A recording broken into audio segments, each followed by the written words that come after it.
Chapter 34। अब आगे। उधर उस लड़की सोना के दिल की धड़कनें तेज थीं। इतनी सारी भीड़, कैमरे और चमकती निगाहें। वो एकदम से पैनिक हो गई। उसने अंश की ओर देखा, जो उसकी बेचैनी भांप चुका था। हीरो, अच्छा नहीं, इतने लोग। सोना जाना बाहर। उसकी आवाज कांप रही थी। अंश ने तुरंत अपनी ब्लेजर उतारी और कहा, इधर आओ। उसने उसे अपने पास खींच लिया और सोना ने घबराहट में अपना चेहरा अंश की ब्लेजर में छिपा लिया। निया और अक्ष, जो पास ही खड़े थे, सब समझ गए। अंश ने उन्हें देखा और जल्दी से कहा, डैड, मॉम, दादू, मैं सोना को लेकर बाहर जा रहा हूँ। अक्ष ने सिर हिलाया, हाँ बेटा, ले जाओ, उसे थोड़ा फ्रेश एयर चाहिए शायद। अंश ने बिना देर किए सोना का हाथ थामा और भीड़ से निकल गया। वो दोनों धीरे धीरे हॉल से बाहर निकल गए। शुभ की आंखें अब भी उसी दिशा में जमी रहीं, जहां वो एक झलक देखकर रह गया था। दिल में एक अजीब सी बेचैनी उठी, जैसे कोई अनकहा रिश्ता फिर से जिंदा हो गया हो। वो खुद से बुदबुदाया, क्या सच में मैं उसे जानता हूँ? और ठीक उसी वक्त हॉल के बाहर ठंडी हवा में सोना ने गहरी सांस ली। उसकी उंगलियां अब भी अंश के हाथ में कांप रही थीं, और दूर कहीं शुभ की नजरें अब भी उसी दिशा में टिकी थीं, जहां से वो गायब हुई थी। वेद की नजरें देविका से हट ही नहीं रही थी, जिसने गोल्ड कलर का क्रॉप टॉप लहंगा पहना था। थोड़ी देर बाद सब लोग हंसी मजाक और गानों में मशगूल थे। सिर्फ आशी की नजरें बार बार अनवी को तलाश रही थी। वो पास आई, मुस्कुराते हुए बोली, बहुत प्यारी लग रही हो आज, अनवी। अनवी ने हल्की सी मुस्कान दी, पर आंखें झुकी रहीं। आशी ने बात शुरू करनी चाहिए। देखो बेटा, रिश्ते सिर्फ रस्मों से नहीं निपटे, दिलों के जुड़ने से होते हैं। अनवी ने जल्दी से कहा, मुझे वॉशरूम जाना है मॉम। और बिना कुछ सुने चली गई। आशी कुछ देर वहीं खड़ी रही, जैसे किसी ने उसके दिल में चुपचाप एक सन्नाटा भर दिया हो। वो समझ गई थी अनवी उससे सिर्फ नाराज नहीं, बल्कि कहीं न कहीं भीतर से टूटी हुई है। शुभ ने भी यह नोटिस किया कि अनवी अपने मॉम डैड को अवॉइड करने की कोशिश कर रही है। रात गहराने लगी थी। हवेली के बाहर रोशनी अब थोड़ी धीमी पड़ चुकी थी। आशी बालकनी में खड़ी होकर शुभ को ढूंढ रही थी। वो गार्डन में अकेला बैठा था, शायद अनवी के बर्ताव के बारे में सोचते हुए। आशी नीचे आए, उसके पास जाकर बैठी। क्या हुआ, खुश नहीं लग रहे? उसने पूछा। शुभ ने मुस्कुरा कर कहा, खुश हूँ आंटी, बस थोड़ा भावुक हूँ। पता नहीं मैं इस रिश्ते को निभा पाऊंगा या नहीं। अगर आपकी बेटी को वो प्यार ना दे पाऊं जो आप सब ने उसे दिया है, तो माफ कर देना मुझे। आशी उसके बाल में हाथ फेर बोली, बस मेरी बेटी का ख्याल रखना। शुभ ने सिर झुकाकर कहा, आप चिंता मत कीजिए आंटी, मैं उसका ध्यान रखूंगा। वो कुछ भी महसूस करे या न करे, मैं उसे हमेशा इज्जत दूंगा और वक्त दूंगा खुद को संभालने का, इस रिश्ते को समझने का। आशी की आंखें भर आईं। उसने उसके सिर पर हाथ रख कहा, भगवान करे तुम्हारे जैसे लड़के हर बेटी की किस्मत में आए। और हाँ शुभ, अब से मुझे आंटी मत बुलाओ, तुम मुझे मॉम कह सकते हो, जैसे अनवी कहती है। शुभ एक पल को ठिठका, फिर मुस्कुराकर बोला, जी मॉम। हवेली के आंगन में हल्की हवा चली। फूलों की खुशबू से भरा वो पल, जैसे इस रिश्ते को मौन में अपना आशीर्वाद दे रहा हो। हवेली की छत पर रात का सन्नाटा भी जैसे मुस्कुरा रहा था। ऊपर आसमान में फैले असंख्य तारे, चारों ओर हल्की सी ठंडी हवा, और बीच में ये सब। अनवी, शुभ, वेद, अनवर, देविका और अंशी, जो सगाई की सारी थकान भूलकर हंसी में खोए हुए थे। छत के कोने में रखे पुराने दिए की टिमटिमाहट में सबके चेहरे एकदम चमक रहे थे। वेद ने हाथ में चाय का कप उठाते हुए कहा, सच बताओ, इतने बड़े फंक्शन के बाद भी तुम सबको इतनी एनर्जी कैसे है? देविका ने वेद की ओर देख बोली, क्योंकि हमारा खून जोश से भरा है। हम जो हो उसे खुलकर बोलने में यकीन रखते हैं, ना कि अपने अपने दबा कर रखते हैं। उसने यह वेद को सुनना चाहा था। शुभ बोला, तुम लोगों की तो आदत है ना, हर मौके को शादी जैसा बना देना। सगाई का फंक्शन था, और डांस ऐसे कर रहे थे जैसे अगला रियलिटी शो यही शूट हो रहा है। अनवर हल्का सा हंसते हुए बोला, जीजू हम आपके ससुराल वाले हैं, थोड़ा तो इम्प्रेस करना चाहिए। शुभ बोला, मुझे इम्प्रेस करने की जरूरत नहीं, मैंने तो पहले ही सबका दिल जीत लिया है।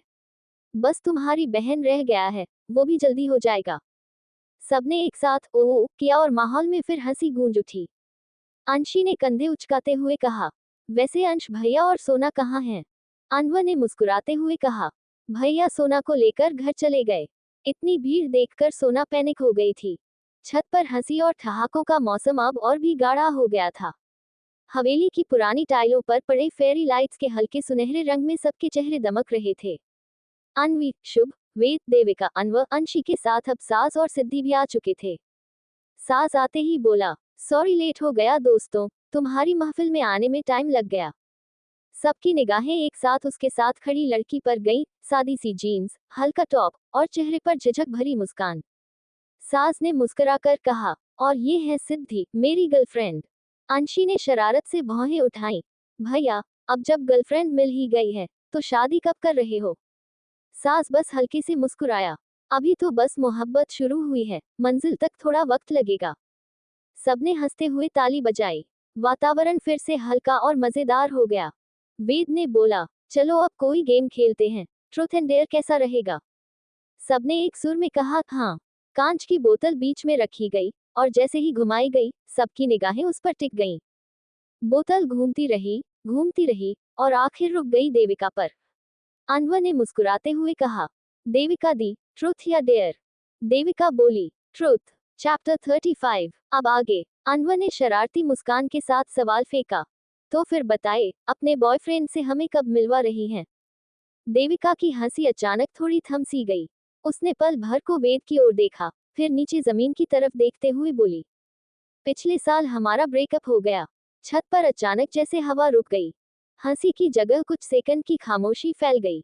देविका ने वही चुप्पी तोड़ते हुए कहा, अरे, सब ऐसे क्यों देख रहे हो? रिलेशनशिप्स आते जाते रहते हैं, छोड़ो उसे। वो मुस्कुराई, पर वो मुस्कान उसके भीतर के खालीपन को छिपा नहीं पाई। फिर बोतल को उसने खुद ही घुमा दिया। बोतल घूमती घूमती इस बार सास पर आकर रुक गई। देविका ने अपनी पुरानी शरारती टोन वापस लाते हुए कहा, सास भाई, बताए, आपको सिद्धि भाभी से प्यार कब हुआ? सास ने सिद्धि की तरफ देखा। उसकी आंखों में उस वक्त एक अजीब सी चमक थी। धीरे से मुस्कुराकर बोला, जब मैंने इसे पहली बार देखा था। सारे एक साथ चिल्लाए, हाय। सिद्धि का चेहरा एक पल के लिए लाल पड़ गया। वो हैरान थी, समझ नहीं पा रही थी कि सास मजाक कर रहा है या सच बोल गया। सास ने बस उसी मुस्कान के साथ बोतल फिर घुमा दी। इस बार बोतल घूमते घूमते आकर शुभ पर रुकी। सास ने आंखें मिचकाते हुए कहा, तो बताइए जीजू, अनवीदी से पहले आपकी कोई गर्लफ्रेंड थी क्या? सारे एक साथ बोले, अब बच के कहाँ जाओगे? शुभ ने अपने हमेशा वाले चेयरफुल अंदाज में सीना चौड़ा करते हुए कहा, नहीं भाई, मैंने किसी को भाव ही नहीं दिए, और अब तो तुम्हारी बहन के सिवा किसी को दे भी नहीं सकता। सारे एक साथ बोले, ओह, और छत फिर से हंसी से गूंज उठी। अनवी ने सिर झुका लिया, उसके गालों पर हल्की मुस्कान फैल गई। देविका ने उसके कान के पास झुककर कहा, तुम्हारे होने वाले हस्बैंड का रोमांटिक मोड ऑन हो चुका है। अनवी ने शुभ की ओर देखा। हवा में हंसी, छेड़खानी और अपनापन घुल चुका था। दूर आसमान में चांद पूरा था, जैसे इस नए रिश्ते और इस दोस्ती की गवाही दे रहा हो। देविका ने बोतल उठाए और बोली, चलो अब देखते हैं, अगली बार किसकी बारी है। और खेल फिर से शुरू हो गया। हर घूमती बोतल के साथ रिश्ते थोड़ा और करीब आने लगे। सभी नीचे जा चुके थे। अंशी और देविका अब भी छत पर बिखरे कुशन और खाली कप समेट रही थी। ठंडी हवा बालों में उलझ रही थी, मगर माहौल में एक अनकही बेचैनी थी। वेद एक कोने में खड़ा फोन पर किसी से बात कर रहा था। उसकी आवाज धीमी थी, मगर नजरों में हलचल थी। अंशी जब झूठे बर्तन लेकर नीचे गई, तो छत पर बस देविका और वेद रह गए। देविका ने कुछ देर तक चुपचाप काम किया, फिर उसकी आवाज हवा में गुली, तुम्हें कुछ कहना है क्या? वेद थोड़ा चौंका, मगर चेहरे पर किसी ने जैसे चुप्पी का ताला लगा दिया हो। मैं क्यों कुछ कहूंगा? उसने नजरें झुका ली। देविका ने धीरे धीरे झाड़ू एक ओर रखी और सीधी उसकी आंखों में झांक कर बोली, लेकिन मैं सुनना चाहती हूँ, कारण क्यों हमारे रिश्ते को बिना कुछ कहे खत्म कर दिया? वेद की आंखों में कई सवाल तैर गए, जैसे शब्द गले में अटक गए हों। उसने कुछ कहने की कोशिश की, मगर होंठ बस हिले और चुप रह गए। देविका की आंखें थोड़ी नम हुई, पर उसने खुद को संभाल लिया। ठीक है, इतना कहकर वो पलटी और सीढ़ियों की ओर बढ़ गई। वेद बस वहीं खड़ा रह गया, पीछे जाती उसकी परछाई को देखता हुआ, जैसे किसी अपने को फिर खो दिया हो। अगली सुबह रावल इंडस्ट्रीज मीटिंग रूम में एक गंभीर सन्नाटा था। टेबल पर कॉफी के कपों की भाप और फाइलों की सरसराहट के बीच सारांश लैपटॉप लेकर भीतर आया। वो पूरी प्रोफेशनल मुद्रा में था, शर्ट की स्लीव्स फोल्ड किए, आंखों में तेज आत्मविश्वास। उसने हर डायरेक्टर के सामने डॉक्यूमेंट रखे, रोनी सर, साज सर, ये होटल के नए ब्लूप्रिंट्स हैं। विक्रम सर, ये लॉजिस्टिक रिपोर्ट। सिद्धि मैडम, ये सस्टेनेबिलिटी एनालिसिस। सब कुछ परफेक्ट। फिर उसने 2 खाली कुर्सियों के सामने फाइल रखी, शायद वहां आने वाले गेस्ट्स के लिए। दरवाजा खुला। भीतर आए मिस्टर मेहता, सफेद शर्ट, ग्रे सूट और आंखों में ठंडापन। उनकी नजरें जैसे ही सारांश से टकराईं, एक पल के लिए वक्त ठहर गया। मेहता की आंखों में अजीब सी चमक आई, गुस्से और पछतावे का मिला जुला रंग। मगर सारांश ने बिना एक पल गवाए प्रोजेक्टर ऑन किया। Let's begin the presentation. उसकी आवाज बिल्कुल स्थिर थी। स्क्रीन पर होटल का मॉडल घूम रहा था, मगर मेहता की नजरें बस सारांश के चेहरे पर टिकी थी। हर शब्द, हर लाइन, हर रिपोर्ट के पीछे उन्हें अपने अतीत की गूंज सुनाई दे रही थी। मीटिंग खत्म हुई। लोग धीरे धीरे बाहर निकलने लगे। सारांश ने फाइलें समेटी और पार्किंग की ओर बढ़ गया। वो अपनी बाइक के पास झुका, चाबी लगाने ही वाला था। तभी पीछे से भारी आवाज गूंजी। अपने बाप को इतना पराया कर दिया कि नजर भी नहीं मिला रहे। सारांश के हाथ थम गए। वो धीरे से पलटा। वहां खड़े थे मिस्टर मेहता। उनकी आंखों में उम्मीद थी, लेकिन सारांश की आंखों में सिर्फ सन्नाटा। वो बोला, आप यहाँ मीटिंग के लिए आए थे, अपने बेटे से मिलने नहीं? मेहता का चेहरा उतर गया। सारांश ने आगे कहा, आपका बेटा 4 साल पहले मर चुका। उसकी आवाज में दर्द नहीं था, बस ठंडा, सटीक सच। मेहता कुछ कदम पीछे हटे, जैसे जमीन पैरों के नीचे से खिसक गई हो। सारांश ने हेलमेट पहना, बाइक स्टार्ट की और हवा के साथ आगे बढ़ गया। पीछे बस एक पिता की खामोश आंखें रह गईं, जो देर से पछता रही थी। मिस्टर मेहता वहीं खड़े रहे। सारांश की बाइक धुएं की एक लकीर बन दूर गायब हो चुकी थी। उनके चेहरे पर न पछतावे की गहराई कम थी, न थकान। उन्होंने अपनी कोट की जेब से रुमाल निकाला, माथे का पसीना पोंछा और मुड़कर चलने लगे।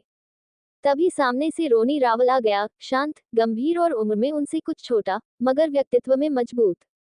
मेहता ने उसे देखा, होठों पर हल्की मुस्कान आई जो आंखों तक नहीं पहुंची। धीरे से बोले, मेरे बेटे का ख्याल रखिएगा मिस्टर रावल।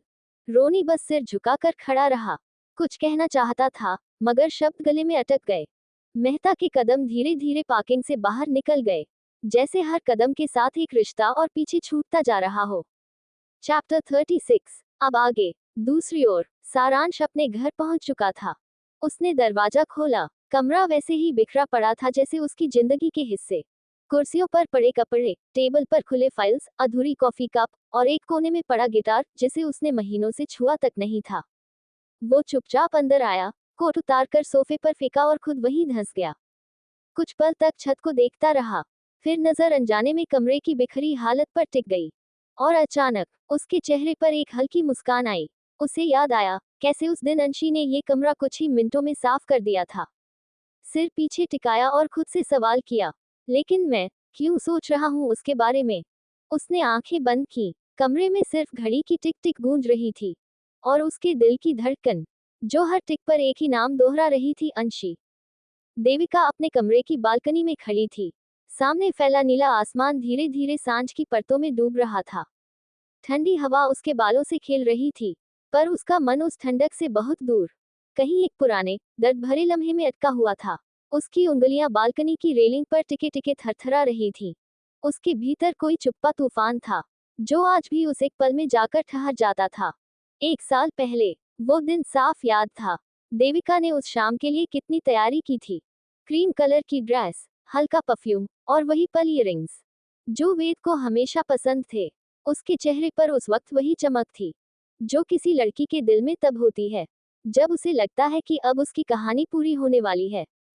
काफी शॉप के प्राइवेट एरिया में हल्का म्यूजिक बज रहा था। देविका ने अपनी घड़ी देखी। वो हमेशा वक्त पर आता है, उसने मुस्कुराते हुए खुद से कहा। और तभी वेद आया, लेकिन आज उसकी आंखों में वो मुस्कान नहीं थी जो देविका पहचानती थी। वो शांत था, जैसे कुछ सोचकर आया हो। देविका ने कुर्सी खींची। बैठो ना, आज तुम इतने सीरियस क्यों लग रहे हो? वेद ने उसकी ओर देखा। थोड़ी देर तक कुछ नहीं बोला, फिर धीरे से कहा, लेट्स ब्रेक अप। सिर्फ 3 शब्द, लेकिन उन 3 शब्दों ने देविका की दुनिया की हर आवाज खामोश कर दी। वो उसे देखती रही, पहले जैसे मजाक समझा, फिर हंसकर बोली, वेद तुम पागल हो क्या? पर उसकी आंखों में कोई मजाक नहीं था, बस ठंडापन था। एक ऐसा ठंडापन जो किसी अपने से मिलने पर नहीं, किसी अजनबी से मिलते वक्त महसूस होता है, देविका ने धीमी आवाज में कहा। क्यों? वेद ने नजरें झुका ली। बस यही सही है, और उठकर चला गया। कुर्सी की हल्की खड़खड़ाहट ने देविका के दिल में जैसे कोई रेखा खींच दी थी। वो वहीं बैठी रही। कॉफी ठंडी हो चुकी थी, लेकिन उसकी आंखों में तपता हुआ दुख अब भी ताजा था। उस रात उसने फोन उठाया था, 1, 2, 10 बार, पर हर बार कॉल अनआंसर्ड। और फिर धीरे धीरे वेद सिर्फ उसकी यादों में रह गया।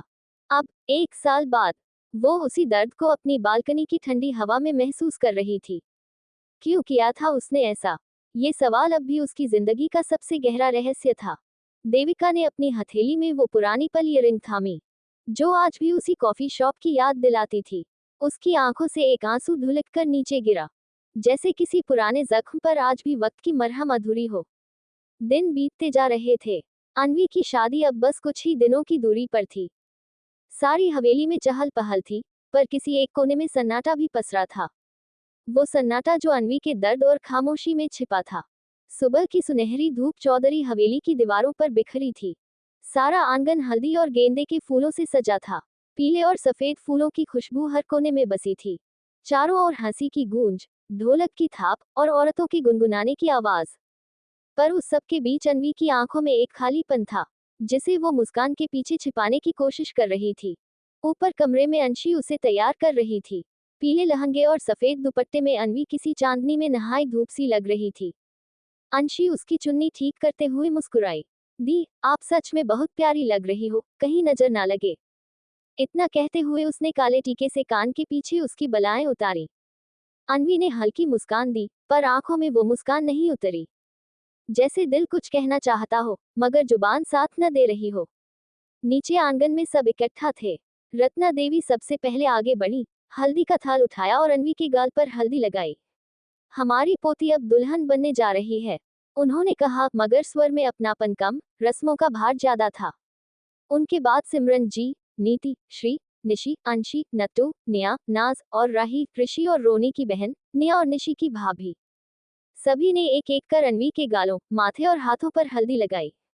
पीले रंग से उसका चेहरा जैसे चमक उठा, पर दिल अब भी उसी बोझ से भारी था। जब आशी और करण आगे आए, अन्वी की आंखों से 2 बूंद आंसू ढलक पड़े। उसने दोनों का हाथ पकड़ अपने गाल पर रख लिया, जैसे उनके स्पर्श से कोई जवाब ढूंढ रही हो। करण और आशी दोनों ने एक दूसरे को देखा। उनकी आंखों में सवाल था, क्या ये वही खुशी है जिसकी हमने कामना की थी? आशी ने अन्वी के बालों में हाथ फेरते हुए कहा, बच्चा, कोई बात है जो तुझे परेशान कर रही है? अन्वी बस चुप रही, सिर झुका लिया। आशी का दिल बैठ गया, उसने सीधे कहा, अगर तुझे इस शादी से खुशी नहीं है, तो बोल दे। अभी इसी वक्त हम ये रस्म रुकवा देते हैं। इतना सुनते ही रत्ना देवी ने अपनी चिरपरिचित तीखी आवाज में कहा, सबकी बेटियां शादी करती हैं, ये कोई अलग नहीं है। क्या इसे अब यही बैठाकर रखने का इरादा है? हवा में तनाव घुल गया। सिमरन जी ने तुरंत स्थिति संभाली। आशी बेटा, रहने दो। दुल्हनें हमेशा नर्वस होती हैं। शादी का दिन करीब होता है तो ऐसा ही लगता है। आशी ने धीरे से सिर हिलाया, पर दिल को तसल्ली नहीं मिली। रत्ना देवी ने फिर तीखा ताना कसा, इसे तो वो एहसास कभी हुआ ही नहीं होगा, जो बाकी औरतों को होता है। याद है ना, जब पहली बार इस गांव की पंचायत में आई थी? बस बोली थी, ये मेरा पति है, और इस घर की बहू बन बैठी थी। कमरे में एकदम सन्नाटा छा गया।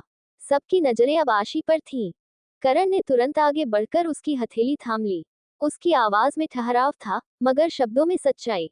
शादी हमने दोनों ने अपनी मर्जी से की थी, बुआ जी। इसका मतलब ये नहीं कि गलती सिर्फ आशी की थी। और जहां तक एहसास की बात है, वो एहसास हम दोनों को हुआ था। बस आप लोगों ने कभी समझने की कोशिश नहीं की। रत्ना देवी ने कुछ कहना चाहा, पर शब्द गले में अटक गए। अन्वी ने एक नजर आशी और करण पर डाली। उसकी आंखों से फिर एक आंसू टपक पड़ा। शायद उसने पहली बार महसूस किया कि रिश्तों का रंग हल्दी से भी गहरा होता है, और उसकी महक हर दिल में अलग तरह से बसती है।